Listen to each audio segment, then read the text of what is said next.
Hello and welcome back to RuiThinking. I'm Yang Rui.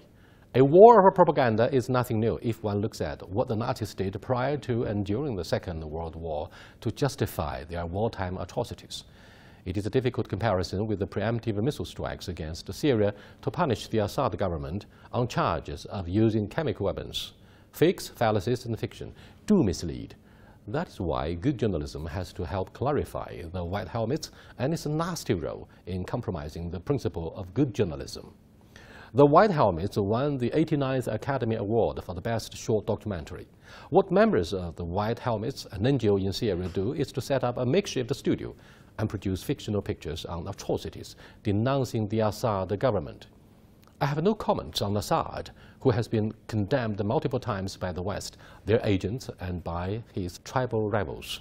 ISIL soldiers pretended to be NGO volunteers saving innocent people during daytime in camouflage of white helmets, but return to killing when night falls.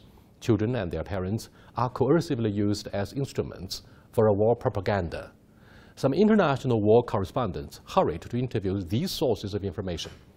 Tears were generated quickly and swing shells were dropped by angry Western allies. I have no interest in the bloody sectarian violence between Sunni and Shiites or an alleged proxy war between Russia and the US. I'm aware of the domestic wrangling between President Trump and the establishment. We note his desperation to divert attention or to seek campaign victory in the midterm elections. I understand the anger of the British government in punishment of Moscow due to the suspicious use of a military nerve gas in Salisbury. The issue of why, in both cases, Russia has been denied participation in an independent international investigation did cause consternation. Is this a repeat of the Cold War? What is the driving force behind? Are we living in a post-truth world where rumors are ideologically motivated to justify a self-fulfilling prophecy? What is the role of a formidable military-industrial complex?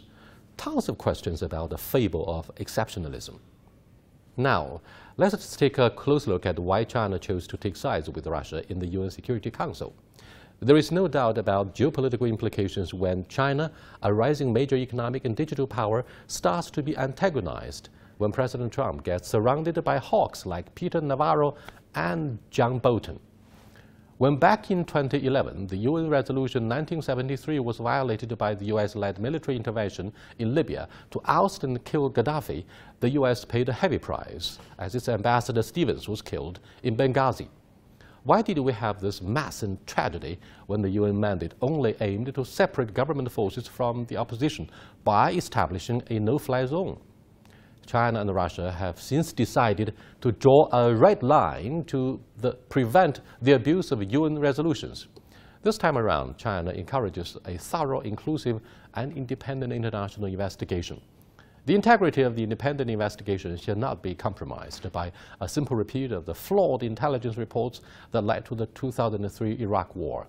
The fabrication of atrocities by a dishonest Ahmed Shalabi, head of the Iraqi National Assembly in exile, had been accepted quickly by the Bush administration. This remains a wake-up call. We don't underestimate the impact of propaganda in times of a geopolitical rivalry or even in name of fighting terrorism. We are genuinely worried that truth will be the first casualty in domestic politics or dual competitions. I'm Yang Rui. I'll see you next time. Goodbye.